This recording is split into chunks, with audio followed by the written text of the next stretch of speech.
Important چیز آپ کو بتانا چاہوں گی، لیکوریا.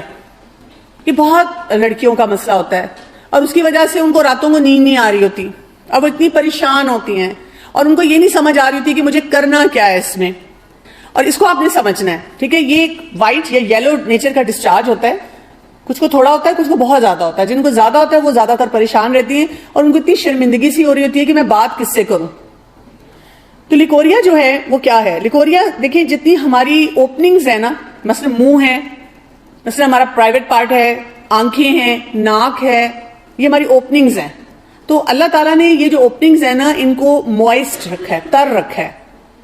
یہ ہماری سیفٹی کے لیے ان کو تر رکھا گیا ہے. باقی جو کلوز ایریاز ہیں وہ ڈرائی بھی ہو سکتے ہیں، ہارڈ بھی. ویسے تو آپ دیکھیں نا، منہ ہمارا یا ہاتھ ہمارے ڈرائی ہوں تو ہم لوشنز لگاتے ہیں کہ ان کو موئسچر دیں. ہم پانی نہیں پیتے جو پینا چاہیے. یہ جو جتنی بھی باڈی کی اوپننگز ہیں نا، یہ تر ہیں. آپ دیکھیں، اگر فرض کریں آپ کی آنکھیں ڈرائی ہونا شروع ہو جائیں، کتنی مشکل ہو جاتی ہے. منہ کچھ لوگوں کا ڈرائی ہوتا رہتا ہے، بار بار بولا ہی نہیں جا رہا ہوتا. یہ ڈرائینس جو ہوتی ہے یہ اچھی نہیں ہوتی نا، اس سے مشکل ہو جاتی ہے. اسی طرح سے ہمارا جو پرائیویٹ پارٹ ہے اس کے لیے بھی ہیلدی ہے کہ وہاں پہ کچھ سکریشن ہو. کچھ لوگوں کو، جیسے میں نے کہا، زیادہ ہوتی ہے، کچھ کو کم ہوتی ہے. اس کی مثال میں آپ کو دوں گی، جیسے پسینہ ہے. کچھ لوگوں کو تھوڑا ہوتا ہے، کچھ کو زیادہ آتا ہے. لیکن پسینے کا ہم کچھ نہیں کر سکتے. That's how we are. اللہ نے بنایا ہے لوگوں کو ایسا، کچھ کو کم ہوگا، کچھ کو زیادہ ہوگا.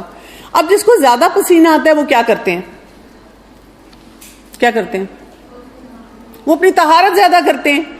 وہ کپڑے جلدی بدلتے ہیں، وہ پانی پیتے ہیں، وہ اپنی کوئی ڈیوڈرنٹ یوز کرتے ہیں، ٹھیک ہے.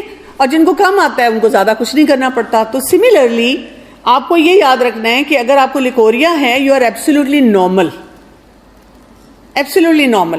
اگر زیادہ ہے تو آپ نے صرف اپنی پانی زیادہ پینا ہے، پھل زیادہ کھائیں، وائٹامنس لینی ہے، واک کریں، ہیلدی لائف سٹائل لے کر آئیں. جتنا ہیلدی لائف سٹائل ہوگا آپ کو لیکوریا کا پرابلم اتنا بادر نہیں کرے گا.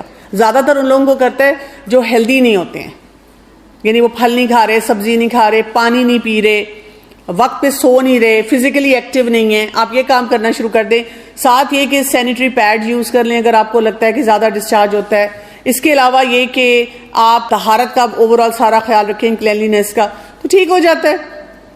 اور ڈاکٹر کو صرف تب دکھانے کی ضرورت ہوتی ہے اگر آپ کو پین ہوتی ہے، یا یہ کہ وہ جو ڈسچارج ہے اس کا کلر چینج ہو جائے، گرینش سا ہو جائے یا ڈارک ہو جائے، تو اس کا کوئی انفیکشن نہ اس میں ہو رہا ہو، خارش وغیرہ ہو، تو تب آپ نے چیک کروانا ہے. لیکن اس کے لیے پہلی چیک لسٹ پوری کرنی ہے کہ میں 15 گلاس پانی پی رہی ہوں، پھل میں دن میں 3-4 دفعہ کھا رہی ہوں، فزیکلی میں ایکٹیو ہوں، رات کو ٹائم پہ سوتی ہوں، اپنی صفائی رکھتی ہوں، تو پھر مجھے ضرورت پڑے گی.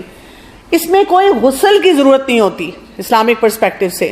کئی لوگ میں نے دیکھا وہ ایسی بات کرتے ہیں، میری تو یہ نمازیں ہی رہ گئی ہیں، میں تو نماز ہی نہیں پڑھ پا رہی کیونکہ لیکوریا ہوتا ہے. نہیں، لیکوریا آپ کو نماز سے نہیں روکتا. آپ کو لیکوریا ہوتا ہے، صرف آپ نے یہ کرنا ہے کہ ہر نماز کے لیے فریش وضو کرنا ہے. جیسے ادروائز ہوتا ہے نا، میرا اگر وضو ہے تو میں اسی وضو سے ظہر بھی پڑھ لوں، عصر بھی پڑھ لوں، یا عصر مغرب پڑھ لوں، 2 نمازیں اکٹھی پڑھ لوں، 3 نمازیں اکٹھی پڑھ لوں، اکٹھی مین کے درمیان میں مجھے وضو نہ کرنا پڑے. لیکن جس کو لیکوریا زیادہ ہوتا ہے اس کو کیا کرنا ہوگا؟ اس کو بس فریش وضو کر لینا ہے. اگر آپ کو کنٹینیوس ہوتا ہے، لیٹس سے آپ نے وضو کیا اور وضو کر کے آپ نماز پڑھنا شروع کیا اور آپ کو لگا پھر ایک دم زیادہ ڈسچارج ہو گیا، تو آپ کا وضو نہیں ٹوٹتا.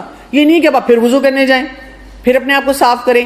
وہ جو آپ نے وضو کیا تھا اس میں آپ پوری نماز پڑھ لیتے ہیں. اس میں کیا کچھ الاؤڈ ہے؟ اس میں آپ نماز بھی پڑھ سکتے ہیں، آپ روزہ بھی رکھ سکتے ہیں، آپ قرآن بھی پڑھ سکتے ہیں، اور اس کے ساتھ ساتھ آپ مسجد بھی جا سکتے ہیں، آپ طواف بھی کر سکتے ہیں. تو اس میں اتنا پریشان ہونے کی، اس کو گمبھیر مسئلہ بنانے کی ضرورت نہیں ہے.